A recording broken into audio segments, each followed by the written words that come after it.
అందరికీ నమస్కారం. రైతు భరోసా కోసం ఎదురుచూస్తున్నటువంటి రైతన్నలకు ముఖ్యమంత్రి రేవంత్ రెడ్డి గారు తీపి కబురు చెప్పడం జరిగింది.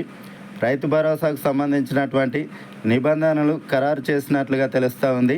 రైతు భరోసాకు సంబంధించినటువంటి నిధులను సిద్ధం చేయాలని ముఖ్యమంత్రి రేవంత్ రెడ్డి అధికారులను అయితే ఆదేశించడం జరిగింది.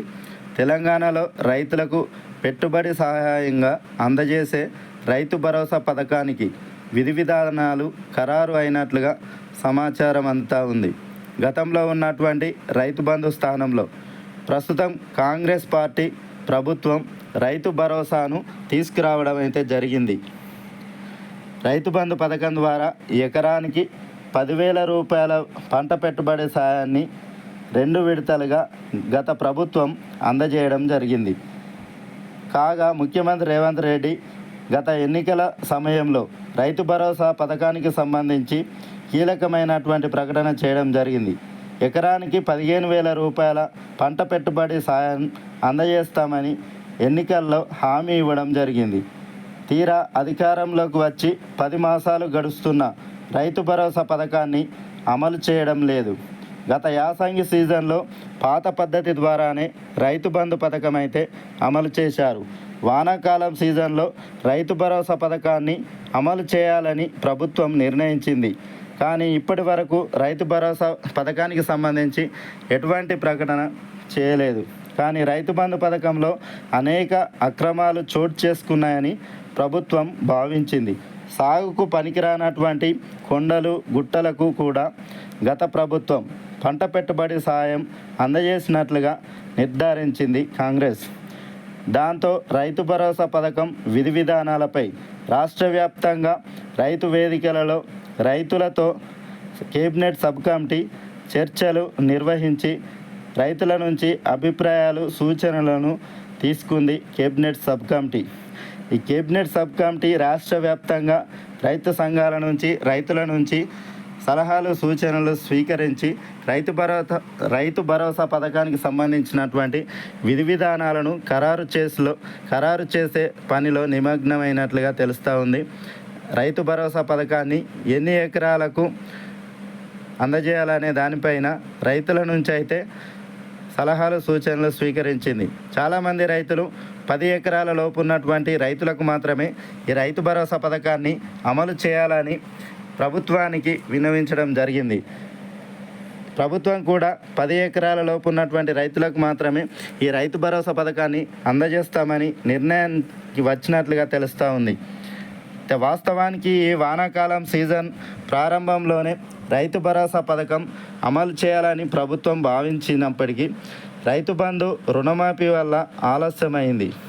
కాగా ఈ సీజన్ ఇప్పటికే పూర్తయినందున రైతు భరోసా పథకాన్ని ప్రారంభించడానికి విధి విధానాలు అయితే ఖరారు చేసినట్లుగా సమాచారం తెలుస్తూ ఉంది. ఇప్పుడు వానాకాలం సీజన్ దాదాపుగా పూర్తయింది కాబట్టి ఈ యాసంగి సీజన్కైనా రైతు భరోసా పథకాన్ని అమలు చేస్తారా లేదా అన్నది రైతుల అనుమానాలకు తావిస్తూ ఉంది. ఈ యాసంగి సీజన్కైనా ఈ రైతు భరోసా పథకాన్ని రైతన్నల అకౌంట్లలో రైతు భరోసాకు సంబంధించినటువంటి నిధులను జమ చేయాలని రైతన్నలు ఆశతో ఎదురు చూస్తున్నారు. గత ప్రభుత్వంలాగా ప్రభుత్వం సొమ్ము దుబారా చేయకుండా కేవలం సాగు చేసేటటువంటి భూములకు మాత్రమే రైతు భరోసా పథకం అమలు చేస్తామని వ్యవసాయ శాఖ మంత్రి తుమ్మల నాగేశ్వరరావు పలు వేదికల మీద ప్రకటిస్తూ వస్తున్నారు. చిన్న సన్నకారు రైతులను ఆదుకునేందుకు 7.5 ఎకరాల లోపు ఉన్నటువంటి రైతులకు ఈ రైతు భరోసా పథకాన్ని అందజేయాలని నిర్ణయించినట్లుగా తెలుస్తూ ఉంది. ఈ రైతు భరోసా పథకం యొక్క ముఖ్య ఉద్దేశం చిన్న సన్నకారు రైతులకు మేలు జరగాలని గత బీఆర్ఎస్ ప్రభుత్వం ఈ రైతు బంధు పథకాన్ని ప్రారంభించడం జరిగింది. కానీ ఎన్ని ఎకరాలు ఉంటే అన్ని ఎకరాల రైతులకు సాగులో లేనటువంటి భూములకు ఈ రైతు బంధు పథకాన్ని గత బీఆర్ఎస్ ప్రభుత్వం ఖర్చు చేయడం జరిగింది. ఎకరానికి 15,000 రూపాయల పంట పెట్టుబడి సాయాన్ని 2 విడతలుగా అందజేయాలని కాంగ్రెస్ ప్రభుత్వం నిర్ణయించింది. ఈ రైతు భరోసా పథకానికి 7.5 ఎకరాలను కటాఫ్గా నిర్ణయించినట్లుగా సమాచారం తెలుస్తూ ఉంది. కేవలం సాగు చేసేటటువంటి భూములకు మాత్రమే రైతు భరోసా పథకాన్ని అందజేయాలని ప్రభుత్వం నిర్ణయించినట్లుగా తెలుస్తూ ఉంది. రైతు రుణమాఫీ పూర్తయిన వెంటనే రైతు భరోసా పథకం అమలు చేయాలని ప్రభుత్వం నిర్ణయానికి వచ్చినట్లుగా తెలుస్తూ ఉంది.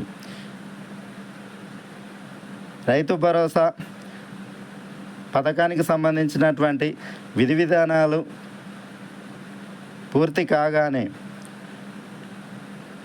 చిన్న సన్నకారు రైతులను ఆదుకునేందుకు ఎకరానికి 7,500 రూపాయల చొప్పున సంవత్సరానికి 15,000 రూపాయలను అందజేయాలని నిర్ణయించడం జరిగింది.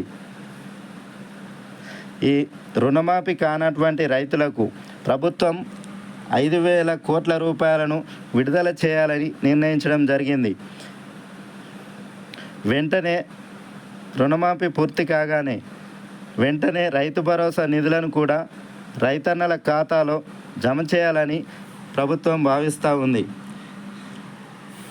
ఈ రైతు రుణమాఫీ 2 లక్షల పైన ఉన్నటువంటి రైతులకు రుణమాఫీ పూర్తి కాగానే రైతు భరోసా పైన దృష్టి పెట్టనుంది ప్రభుత్వం.